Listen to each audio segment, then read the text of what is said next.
ইফতার করা, রোজা রেখেছেন কিন্তু ইফতার করেন নাই, রোজা হয়ে যাবে কিন্তু সুন্নাত আদায় হবে না, এজন্য ইফতার করা একটা সুন্নাত। আল্লাহ তাআলা আরহামুর রাহিমিন, এমন একটা মাস রমজান মাস, সারা বছর কিন্তু আমরা নাস্তা করি, সারা বছর যেটা নাস্তা করি রমজানে সে নাস্তাই করি, পার্থক্য হলো সারা বছর নাস্তা করি সকালে, রমজানে নাস্তা করি সন্ধ্যায়। মানুষ দীর্ঘ সময় না খেয়ে থাকার পরে যে খাবার খায় সেটাকেই ব্রেকফাস্ট বলে, সেটাকেই নাস্তা বলে। আরবিতে যে ইফতার বলা হয়, এই ইফতার শব্দের অর্থ কিন্তু নাস্তা। ইফতার শব্দের অর্থ কি? নাস্তা।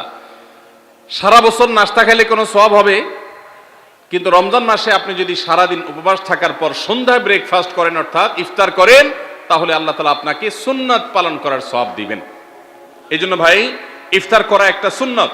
7 নম্বর, ইফতার আবার তাড়াতাড়ি করা আরেকটা সুন্নাত। এটা 7 নম্বর আমল, ইফতারটা একটু তাড়াতাড়ি করা। তাড়াতাড়ি করা মানে কি? সূর্য ডুবার 2-4 মিনিট আগে। কি বলেন? তাহলে তাড়াতাড়ি কেমনে হলো? তাড়াতাড়ি মানে হলো সূর্য ডুবার সাথে সাথে করা, বিলম্ব বা দেরি না করা।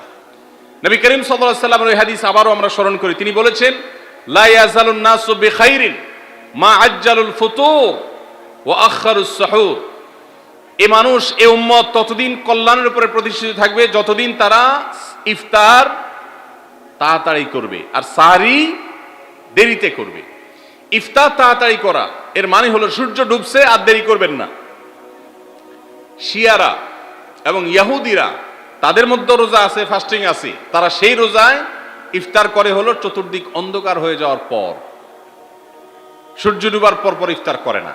তো এই জন্য নবী সাল্লাল্লাহু আলাইহি সাল্লামের আদর্শ হলো তার বিপরীত, অর্থাৎ সূর্য ডুবার পর পর ইফতার করে ফেলা, অতিরিক্ত বিলম্ব না করা। আল্লাহ আমাদেরকে আমলের তৌফিক দান করুন।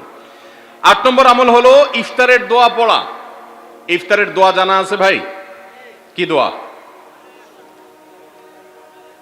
আমরা একটা দোয়া কমন জানি বাংলাদেশে মানুষ, সেটা হলো আল্লাহুম্মা লাকা সুমতু আলা রিজকিকা আফতারতু।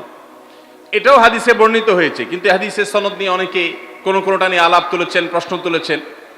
আল্লাহুম্মা লাকা সুমতু মানে হলো, হে আল্লাহ, আপনার উদ্দেশ্যে রোজা রেখেছি, ওয়া আলা রিজকিকা আফতারতু, এবং আপনার দেওয়া রিজিক দিয়ে ইফতার করেছি। আর ইফতারের আরেকটা দোয়া হলো যাহাবাজ জামা ওয়াবতাল্লাতিল উরুক ওয়া সাবাতাল আজরু ইনশাআল্লাহ। এটা একটা দোয়া। যদি এগুলো দোয়ামূলক নয়, আমরা দোয়া বলছি, এটা মূলত আল্লাহর কাছ থেকে একটা প্রত্যাশা। এর অর্থ হলো যাহাবাজ জামা, আমার পিপাসা দূর হয়ে গেছে, ওয়াবতাল্লাতিল উরুক, আমার শিরা উপশিরাগুলো সব সিক্ত হয়ে গেছে, ওয়া সাবাতাল আজরু ইনশাআল্লাহ, এবং আল্লাহ চাহেন তো এই রোজার বিনিময় আমার সাব্যস্ত হয়ে গেছে আল্লাহর কাছে, এটা স্থির হয়ে গেছে। এটা হলো ইফতারের দোয়া। ইফতারের দোয়াটা কি ইফতারের আগে করব না পরে করব? ইফতারের দোয়াটা যারা ইফতারের আগে করার পক্ষে তারা হাত তোলেন। অল্প সংখ্যক মানুষ, আর বাকিরা সবাই কি পরের পক্ষে না মাঝখানের পক্ষেও আছেন লোক? সব পরের। মাশাআল্লাহ, সব সূক্ষ্ম সূক্ষ্ম মাসআলা দেখি গাবতলী মানুষ জানে, মাশাআল্লাহ, অনেক অগ্রসর দেখা যায়। আল্লাহ আমাদের সবাইকে দ্বীনের জন্য কবুল এবং মঞ্জুর করুন। মাশাআল্লাহ। ভাইরা আমার, ইফতারের দোয়াটা ইফতারের পরে করতে হয়, যেটা বেশিরভাগ মানুষ জানে না, কিন্তু আমি অবাক হলাম যে এখানে বেশিরভাগ মানুষ আপনারা জানেন। মাশাআল্লাহ, নলেজেবল মানুষ, বোঝা গেছে।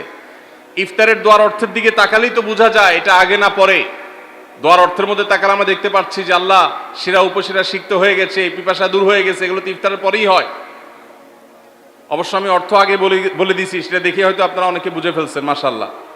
তো যাই হোক, ইফতারের শুরুতে বিসমিল্লাহ বলে ইফতার করব, আর শেষে এই দোয়া পড়ব। আল্লাহ আমাদেরকে আমলের তৌফিক দান করুন। 9 নম্বর হলো সাহরি এবং ইফতারে খেজুর খাওয়া। খেজুর দিয়ে সাহরি ইফতার করা। ইফতারে আপনি অন্য যা খান না খান, খেজুর দিয়ে খাবেন। নবী সাল্লাল্লাহু আলাইহি সাল্লাম আদা পাকা আদা খেজুর দিয়ে ইফতার করতেন, যেটাকে রোতাব বলা হয়। আর যদি সেটা না পাওয়া যেত, সাধারণ যে কোনো খেজুর, সেটাও না পাওয়া গেলে একটু পানি খেয়ে তারপর তিনি ইফতার করতেন। আমরা ইফতারে খেজুর খেতে হয় সুন্নাহ, এটা আমরা জানি, কিন্তু যেটা জানি না সেটা হলো সাহরিতে খেজুর খাওয়া।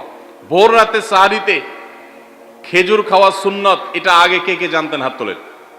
আগে জানতেন? মাশাআল্লাহ, হাত নামান। গত বছর রমজানে সাহরিতে ভাত তরকারি যাই খাইছেন না খাইছেন, একটা হলো খেজুর খাইছেন, কারা কারা হাত তোলেন? মাশাআল্লাহ। এদিকে সব আমল করা মানুষ, মাশাআল্লাহ। তাহলে তার ওয়াজ টোয়াজের কোনো দরকার নাই। এত নলেজেবল মানুষ, এত আমলদার মানুষ যদি এলাকায় থাকে, তাহলে ওয়াজের দরকারটা কি? আল্লাহ আমাদের সবাইকে আমলের তৌফিক দান করুন। ভাইরা আমার, ইফতারে খেজুর খাওয়া যেমন সুন্নাত, সাহরিতেও খেজুর খাওয়া সুন্নাত, কিন্তু খেজুর খাওয়া কোনো ফরজ ওয়াজিব না। খেজুরের দাম বেশি হয়ে গেছে, আপনি কিনতে অপারগ, যদি একটা খেজুরও পুরো রমজানে না খান, আপনার রোজার কোনো অসুবিধা হবে। তবে নবী সাল্লাল্লাহু আলাইহি সাল্লাম যেহেতু ইফতার এবং সাহরিতে খেজুর খেতেন, আর খেজুরে প্রচুর পরিমাণ সুগার আছে, উপকারী, যেটা মানুষের স্বাস্থ্যের জন্য উপকারী, প্রচুর পরিমাণ এনার্জি আছে, খাদ্য শক্তি আছে, সারাদিন রোজা রেখে আমাদের যে সুগারের ঘাটতি হয় সেটা পূরণ করার জন্য সহায়ক হয়। এই জন্য সাহরি এবং ইফতারে খেজুর খাওয়া এমনিতেও উপকারী। আর নবী সাল্লাল্লাহু আলাইহি সাল্লামের সুন্নাত, তিনি বলেছেন, নি'মা সাহুরুল মুমিনি আত-তামার, ইমানদারের সাহারির আইটেমের মধ্যে সবচেয়ে বেস্ট উত্তম হলো খেজুর। এই জন্য অন্য যাই খান না খান, একটু হলো, এক পিস হলো খেজুর খাবেন, ইনশাআল্লাহ সুন্নাত আদায় করার নিয়তে খেলে এই খেজুর সুন্নাতটা আদায় হয়ে যাবে, আল্লাহ তাআলা তা চাহেন তো। তাহলে 9 নম্বর আমল পেলাম হলো সাহরি এবং ইফতারিতে খেজুর খাওয়া। 10 নম্বর আমল হলো সকল প্রকার পাপাচার বর্জন করা, গুনাহের কাজ থেকে বিরত থাকা। এইটা হলো রমজান মাসের দ্বিতীয় সর্বোচ্চ গুরুত্বপূর্ণ আমল। সিরিয়ালে আমরা 10 নম্বরে বলেছি, কিন্তু 27টা রমজানের স্পেশাল আমলের মধ্যে সবচেয়ে গুরুত্বপূর্ণ আমল হলো রোজা রাখা, আর দ্বিতীয় সর্বোচ্চ গুরুত্বপূর্ণ আমল হলো সব ধরনের পাপাচার বর্জন করা, গুনাহের কাজ ত্যাগ করা।